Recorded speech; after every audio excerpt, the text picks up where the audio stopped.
How do you measure greatness in 2026? Is it numbers, trophies, vibes, aura, or the way someone makes you feel when the ball touches their feet? Because Lionel Messi isn't just a footballer, he's proof that destiny sometimes hides inside the smallest kid in the room. Born on June 24, 1987 in Rosario, Argentina, to a working-class family with a father in a steel factory and a mother juggling jobs to make ends meet, Messi wasn't built like a future athlete. At 9 years old, he was diagnosed with growth hormone deficiency, a condition that literally stopped him from growing, and while other kids were getting taller and stronger, he was injecting himself nightly just to have a chance at normal development. All while Argentina's economic crisis meant his family couldn't afford treatment, and local clubs like Newell's Old Boys and even River Plate admired his talent but refused to pay for his medical costs. So at 13, he left everything: friends, comfort, country, and flew to Barcelona not as a prodigy with hype, but as a risk written on a napkin contract by Carlos Rexach, a gamble that would change football forever. And if you're enjoying this story already, take 1 second right now to like the video and subscribe, because we're not just telling highlights. We're breaking down the mindset, the sacrifice, and the tactical evolution that made Messi different. And trust me, the World Cup chapter later will hit even harder. In La Masia, he was quiet, homesick, barely allowed to compete officially at first, but once he played, defenders simply couldn't take the ball off him because what made Messi special wasn't just dribbling. It was balance, low center of gravity, spatial awareness, and decision-making speed that analysts now call elite-level cognitive processing. By 17, he debuted for Barcelona's first team. By 19, he was scoring in El Clasico, and under Pep Guardiola, he became the false nine that redefined modern football, winning 4 Champions Leagues, breaking the 91-goal calendar year record in 2012, collecting Ballon d'Ors like routine awards, yet still carrying Argentina through heartbreak after heartbreak. Copa America finals lost, a World Cup final in 2014 decided by inches. Moments that would have broken most players mentally, but instead built his resilience. Then came the shock PSG move, proving even icons can be forced to restart. Before the story reached its perfect climax in Qatar 2022, where at 35, he didn't just win the World Cup. He controlled games, scored clutch penalties, assisted under pressure, and delivered one of the greatest individual tournament performances ever. Finally completing football's ultimate arc from fragile kid with injections to world champion lifting the trophy billions watched. What makes Messi transformative isn't just that he won everything. It's that he did it without changing who he was, no manufactured persona, no loud controversy, just relentless improvement, intelligence, humility, and an understanding of the game that younger generations can study. Body positioning before receiving the ball, scanning space constantly, conserving energy for explosive moments, turning limitations into unfair advantages. Messi teaches that greatness isn't always the loudest voice. Sometimes it's the quiet kid who refuses to quit. And if you want part 2 where we break down his tactical genius season by season and the real GOAT debate without bias, stay with this channel, subscribe, and drop a comment saying GOAT if you believe his story is the greatest football has ever written. Because this is more than nostalgia. This is football history unfolding in real time. He was so shy at La Masia that his teammates called him El Mudo, the mute one. But the silence disappeared the second the ball touched his feet. When one coach warned players not to tackle him too hard because he might break, a teammate laughed and said, "Don't worry, we can't catch him." And that confidence wasn't arrogance, it was reality. Because once the Spanish FA finally cleared him to compete fully, Messi became the heartbeat of the legendary Baby Dream team alongside Cesc Fabregas and Gerard Piqué, winning the treble and finishing as top scorer, already showing the traits that would define him. Explosive acceleration over 5 yards, body feints that shifted defenders' weight the wrong way, and a football IQ far beyond his age.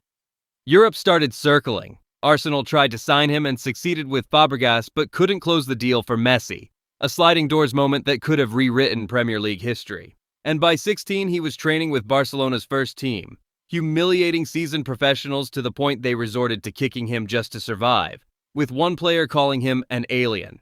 And Ronaldinho, the global superstar at the time, boldly predicting Messi would surpass him.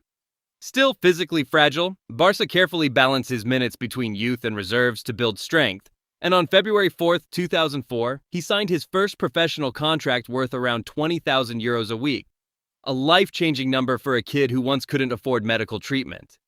Barcelona themselves were unstable then, trophyless for 6 years and drowning in boardroom chaos. So when Messi debuted on October 16, 2004, against Espanyol at just 17, becoming one of the youngest players in club history, it wasn't just a substitution. It was the start of a new era. He scored his first senior goal against Albacete, became the club's youngest scorer at the time, won La Liga that season, then dominated the U20 World Cup with Argentina, winning player of the tournament and scoring 6 goals, showing he wasn't just a club wonder kid but a global one. Yet Argentina would become his emotional battlefield. In his senior debut, he was sent off within a minute against Hungary, a brutal welcome that foreshadowed years of heartbreak with the national team. Back in Spain at 18, he signed a long-term contract as Frank Rijkaard deployed him on the right wing in a 4-3-3 beside Ronaldinho and Samuel Eto'o. Not yet the false nine genius, but already devastating. Scoring his first Champions League goal against Panathinaikos and exploding in La Liga before a torn muscle cut his season short, meaning he collected La Liga and Champions League medals as a teenager without even playing the final. He's still shown at the 2006 World Cup, becoming Argentina's youngest scorer in the tournament's history, but Germany ended their run in the quarterfinals, another early scar. Then came 2006-07, injuries again, a fractured metatarsal in November. But what happened next changed everything.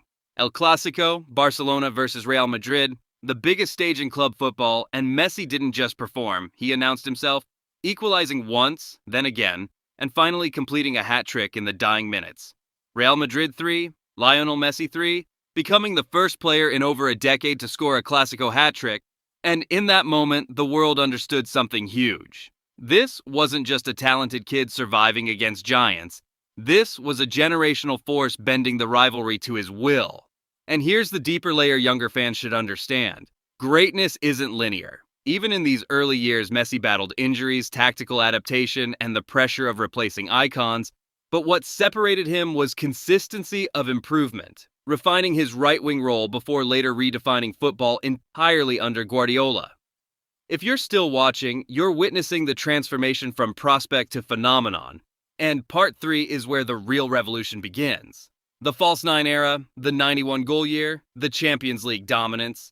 So stay locked in, because the quiet kid from Rosario is about to take over the world. By 2007 and 2008, Messi was no longer just potential. He was delivering numbers, scoring 17 goals one season and 16 the next, producing ridiculous solo runs like the one against Zaragoza that made even Maradona call him his successor. But Barcelona as a team were unstable, finishing third in 2007-08, miles behind Real Madrid, and crashing out of competitions they were expected to dominate, which led to Frank Rijkaard's exit and a decision that would literally change football history. Instead of hiring a superstar manager, Barca promoted a 37-year-old B-team coach named Pep Guardiola, a gamble that looked risky but became revolutionary. Pep rebuilt everything around a philosophy of positional play and rapid short passing, tiki-taka, selling Deco and Ronaldinho, protecting Messi from distractions, giving him the iconic number 10, and building the core around Xavi, Iniesta, and Messi. Because Guardiola didn't just see talent in Messi, he saw a system built for him. That same summer, Messi won Olympic gold with Argentina in Beijing, assisting Angel Di Maria in the final, already proving he could lead elite squads. But what followed at club level was historic. After a slow start, Barcelona exploded, 105 league goals, Messi scoring 38 in all competitions, and then came the tactical masterstroke. Guardiola testing Messi as a false nine against Real Madrid in a 6-2 demolition at the Bernabeu, where Messi scored twice and assisted once, confusing defenders who didn't know whether to follow him or hold their line. That positional freedom wasn't just smart, it redefined attacking structure in modern football. Barcelona went on to win the Copa del Rey, then the Champions League final against Manchester United, where Messi scored that iconic header over Rio Ferdinand and helped secure the first Spanish treble in history. And by the end of 2009, at just 22 years old, Messi had won 6 trophies in a single year, the Ballon d'Or, and officially stepped into the global rivalry with Cristiano Ronaldo. But this wasn't just hype. Statistically, Messi was entering one of the most dominant peaks ever seen. In 2009-10, he scored 47 goals in all competitions, won the European Golden Shoe, and netted 34 league goals as Barcelona hit 99 points, though Mourinho's Inter stopped them in the Champions League semi-final, proving even dominance has obstacles. Internationally, the 2010 World Cup heartbreak against Germany added another scar. And here's what younger fans should really understand. Greatness isn't about avoiding failure, it's about absorbing it. Because instead of shrinking, Messi evolved again. In 2010-11, after Zlatan Ibrahimovic departed, Guardiola fully committed to Messi as a false nine, a hybrid striker playmaker who dropped into midfield to overload spaces, dragging center backs out and creating chaos for wide runners, a tactical innovation that analysts still study today. And despite an early season horror tackle that looked career-ending, Messi returned stronger, sharper, and hungrier. This was the phase where he wasn't just scoring, he was controlling tempo, orchestrating pressing triggers, and becoming the gravitational center of world football. What happened next would take him from world-class to untouchable. The 91-goal year, multiple Ballon d'Ors in a row, and a peak that forced the entire football world into a GOAT debate. And if you've made it this far, you're not just watching a story, you're witnessing the blueprint of sustained excellence. So stay with me for part 4, because now we enter the era where Lionel Messi didn't just change Barcelona, he changed football forever. Off the pitch, tax investigations created pressure few athletes ever experience. And on the pitch, injuries interrupted rhythm during 2013-14, ending his Ballon d'Or streak as Cristiano Ronaldo surged, while Barcelona fell short domestically and in Europe, leaving Messi trophyless at club level and heading into the 2014 World Cup in Brazil with everything on his shoulders.